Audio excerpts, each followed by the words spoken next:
In the 41st millennium, the galaxy is a realm of endless, merciless war. Hope is a forgotten luxury, and humanity survives not through kindness, but through sheer, bloody endurance. Yet, even in a universe saturated with nightmares, there are moments when reality itself seems to hold its breath. A moment when something new and truly oppressive arrives. This is one of those moments. Before we continue, let's set the stage. Warhammer 40,000 is a universe born from brutal satire, a grimdark philosophy where there are no true victories, only temporary reprieves from annihilation. It's a setting where gods are real, but they hate you, and the Imperium of Man is both humanity's shield and its eternal prison. Into this abyss, something impossible arrived. The Imperial Guard Regiment, known as the 117th Farkazine Line, was raised for one purpose: to die on schedule. They were ordinary men and women, underfed, overworked, and conditioned from birth to accept death as a logistical certainty. Their lasguns were secondhand. Their armor carried scars older than they were. They thought they understood fear. They were wrong. The day the skies screamed, they were entrenched on the ash plains of Kiran Secundus. Vox traffic had become erratic. Astropaths whispered of silent, focused shadows moving against the currents of the warp. Then, a black ship appeared. It didn't tear its way from the It simply was hanging in orbit, like a judgment already passed. Its hull was angular, predatory, and wrong. It transmitted a single demand on all frequencies, a voice of absolute authority that even static seemed to obey. "I am assuming command." No rank was offered, no justification given. Yet, across the regiment, officers froze. Commissars felt their throats tighten. High command protested, citing doctrine and sacred hierarchy. Their objections ended abruptly. A penal battalion, emboldened by the confusion, attempted a mutiny. A lone, black-armored figure descended among them. It wasn't a battle, it was an erasure. Men were lifted, crushed by an invisible force, and tossed aside like broken dolls.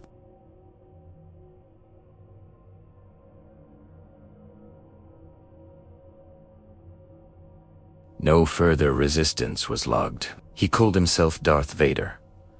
The name existed in no Imperial archive. Yet, when he walked, men stood straighter. When A spoke, arguments ended. His armor was black as voidstone, his breath a mechanical funeral drum. Psychers recoiled from him.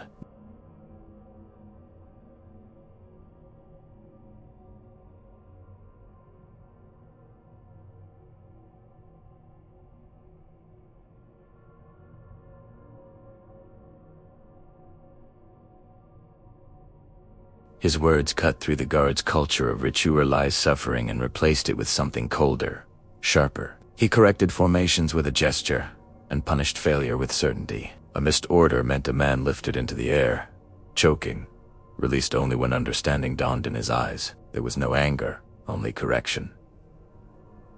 Strangely, casualties dropped. Supply lines stabilized. Artillery became precise. He studied centuries of Imperial tactics in days, discarding whatever he deemed inefficient. Fear still ruled the ranks, but it was now focused, purposeful. The men whispered at night, wondering if he was a lost Primarch, an inquisitorial weapon, or something else entirely. Vader prepared them for a single objective: the reclamation of Hive Mortraxes, a fortress city lost to a disciplined heresy. Imperial assaults had failed repeatedly. Fear's already their weapon, Vader stated, studying the Hive's hololithic map. "We will take it from them." His plan ignored traditional attrition. He turned the Hive into a pressure chamber, isolating districts, severing leadership, and exploiting panic. At the center of it all, he advanced. Where resistance stiffened, he appeared. Where morale wavered, his dark presence was an anchor in the storm of fire. As the first districts fell, the rebels realized they weren't facing a crusade. They were facing a command, a singular will imposing itself upon their world. Darth Vader did not rage like a blood god or deceive like a changer of ways. He dominated, and in a universe of endless war, domination was the most terrifying creed of all. By the time the regiment reached the inner Hive, They no longer questioned him. They followed because survival followed him. And somewhere deep within the machinery of the Imperium, a dangerous thought began to form. What if this is what we needed all along? The galaxy had endured tyrants, gods, and monsters, but now it faced something new. A master of war, unbound by faith, untouched by the warp, and utterly convinced that order justifies any cost. Thanks for watching. If you enjoyed this journey into the grim darkness, be sure to like, subscribe.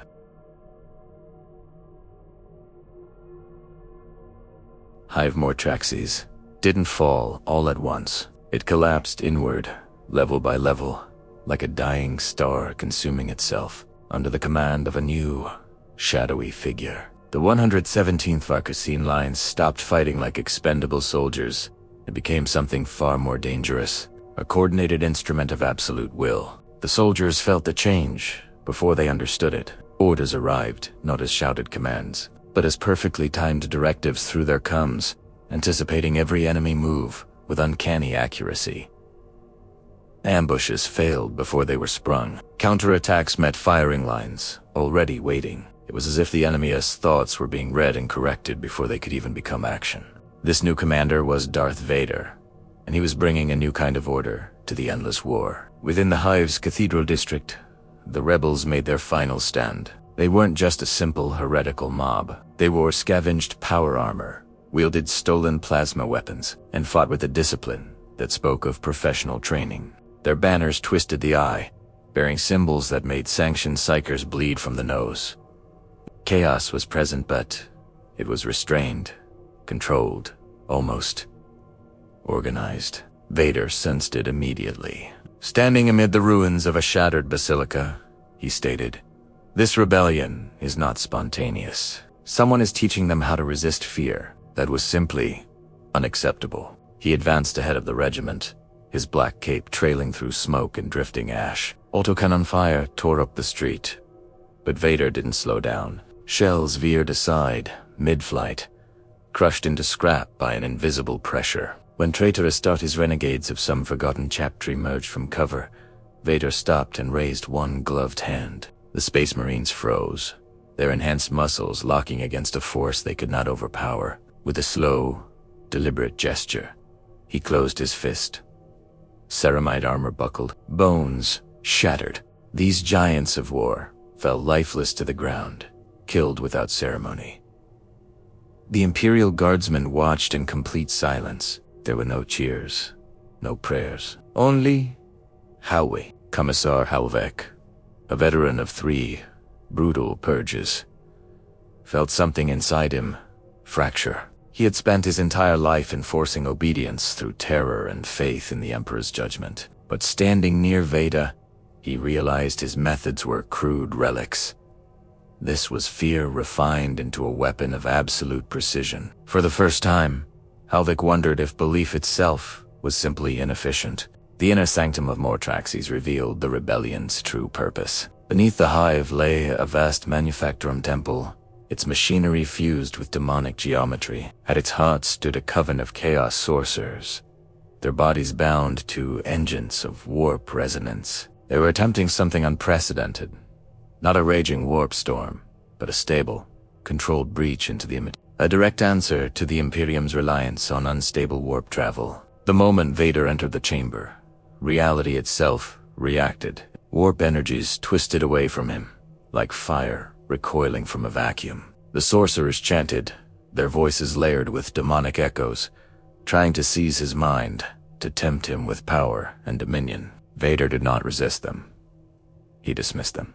The Forsalian, ancient, and disciplined, crashed through their warp constructs like a blade through smoke. The sorcerers were torn apart, their souls snuffed out before their demonic masters could even claim them. The breach destabilized, collapsing inward. For a single heartbeat, the Imperium and Vader brushed against one another, and the warp screamed across the galaxy. Astropaths convulsed, demons shrieked in confusion. The Chaos Gods themselves recoiled not in pain, but in something closer to uncertainty. Darth Vader wasn't a rival god. He was worse. He was a principle the warp could not corrupt because he did not bargain. He did not crave. he enforced. When Mortraxes finally fell silent, the regiment stood victorious amid ruins that should have consumed them. Losses were minimal by Imperial standards. The victory was undeniable. Reports flooded high command, and then the Inquisition. Questions followed. Far too many questions. An inquisitorial delegation arrived within days, led by Inquisitor Lord Vethrix of the Ordo Mali. He demanded an audience with Vader, citing authority derived directly from the Emperor. Vader received him without ceremony. "You are an anomaly," Vethrix said, his fingers resting near his rosette. "You operate outside our known metaphysics, outside our theology. Explain your nature." Vader tilted his helmet slightly. "I am order," he replied, "and your Imperium lacks it." That answer sealed the Inquisitor's fate. As he reached for the symbol of his authority, Vader's grip closed around his throat, lifting him from the ground. "The Emperor rules, because he imposes his will," Vader said calmly. "You mistake ritual for strength." He released the Inquisitor's lifeless body and turned away. No alarm was raised. No retaliation came. The delegation withdrew in absolute silence, fear spreading faster than any heresy ever could. Word of Vader's command began to circulate through the Guard, then the wider Imperium. Not openly, but in whispers. A commander who won without wasting lives. A tyrant who brought stability. A shadow who cared only for results, not for faith. Darth Vader stood at the viewport of his flagship, gazing into the star-choked void. He had conquered worlds before, but this galaxy was different. It was stagnant, routine, and inefficient. It could be ruled. And as the stars burned coldly beyond the glass, he made a decision that would echo through eternity. He would not merely serve the Imperium of Man. He would reshape it, and somewhere, deep in the warp, the Chaos Gods began to plan not how to corrupt him, but how to survive him. Thank you for watching. If you enjoyed this journey into what could be, make sure to like, subscribe, and let us know what you think in the comments below. The Imperium of Man did not react quickly to threats. It reacted heavily. When Darth Vader's influence crossed an invisible threshold, the response was no longer whispers or veiled inquiries. It was mobilization. Across Segmentum Solar, sealed vaults opened. Orders written 10,000 years earlier were unchained. The High Lords of Terra convened in absolute secrecy. Their debate, drenched in fear, masked as doctrine. The name Vader was spoken only once, and even then, softly. "He cannot be allowed to continue," one High Lord declared. "He undermines the Emperor's divinity by example alone. He wins." Another countered. "And the Imperium is built on survival, not purity." That contradiction sealed the decision. Survival demanded removal. The Officio Assassinorum was unleashed. 4 temples were activated: Bindikur, Kajidus, and Calexis, an act so extreme it had not been authorized since the Horus Heresy. Each assassin was deployed with a single, absolute command: eliminate Darth Vader. No negotiations. No containment. No martyrdom allowed. They never returned. The Vindicare round, capable of piercing Astartes' plate at 2 kilometers, detonated against an unseen barrier meters from Vader's helm. The Calidus infiltrated his command staff, her polymorphine disguise flawless until Vader turned before she spoke, crushing her heart with a casual gesture. The Evisa charged in a frenzy of chem-fueled slaughter and was ripped apart mid-leap. His detonation contained and extinguished before it could bloom. The final attempt was the most telling. Aculexis assassin pariah, solus, warpnalad, vanced upon Vader. During a rudimental inspection, Psychus collapsed screaming as the void field expanded. For the first time, the force around Vader faltered. The air thickened. The galaxy seemed to hold its breath. Then Vader stepped forward. The null field did not erase him. It bent. The Calexis froze, its very nature unable to reconcile what stood before it. Vader reached out, not with rage, not with hatred, but with command. The assassin dropped lifelessly to the ground. Its existence ended not by psychic power, but by will imposed upon reality itself. When word reached Terra, panic followed. At the same time, something far older stirred. Within the warp, The Chaos Gods gathered their attention. A rare convergence of infinite malice. Khorne raged at a warrior who killed without passion. Tzinch reeled at futures collapsing into certainty. Nurgle recoiled from a force that sterilized decay. Slaanesh found nothing to seduce in a being who desired nothing. For the first time since the war in heaven, the warp faced a presence it could not meaningfully influence.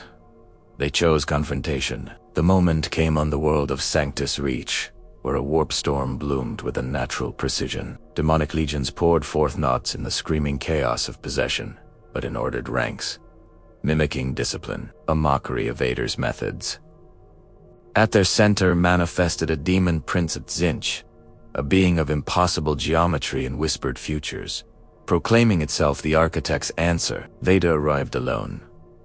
The battle that followed was not recorded accurately by any surviving data. Auspex failed. Time desynchronized. Guardsmen later swore they saw reality argue with itself. The demon prince unleashed sorcery capable of unraveling stuff, rewriting probability, erasing outcomes before they occurred. Vader endured. Every blow that should not have been survived was simply denied. He advanced through storms of unreality, his blade cutting not just flesh, but causality. When the demon prince screamed offers of dominion, of godhood, of ascension beyond mortality, Vader answered with a single truth: I have ruled gods. He reached into the demon prince's core, not its body, but its concept end, crushed it. The warp recoiled violently, the storm collapsing into a silent scar across the sky. Demons evaporated, banished not back to the Imperium, but into nothingness, denied even the dignity of eternal torment. Across the Imperium, something shifted. For the first time in millennia, a chaos incursion had been ended without exterminators, without prayers, without sacrifice on an apocalyptic scale. Entire worlds survived intact. Billions lived to, should have died, and that terrified the Imperium more than any demon ever had. The Ecclesiarchy denounced Vader as the ultimate heretic. The Inquisition fractured, some declaring him excommunicate traitorous, others quietly aligning with his methods. Imperial Guard regiments began requesting reassignment under his command, not out of rebellion, but logic. Under Vader, they lived. At last, the Emperor of Mankind acted, deep within the Golden Throne, where the Emperor exists as a shattered consciousness stretched across eternity, awareness focused. Not anger, not fear. Recognition. Vader stood before the Astronomican's light and felt something vast, ancient, and immeasurably tired regard him. Not as a subject, as an equal. No words were exchanged. None were needed.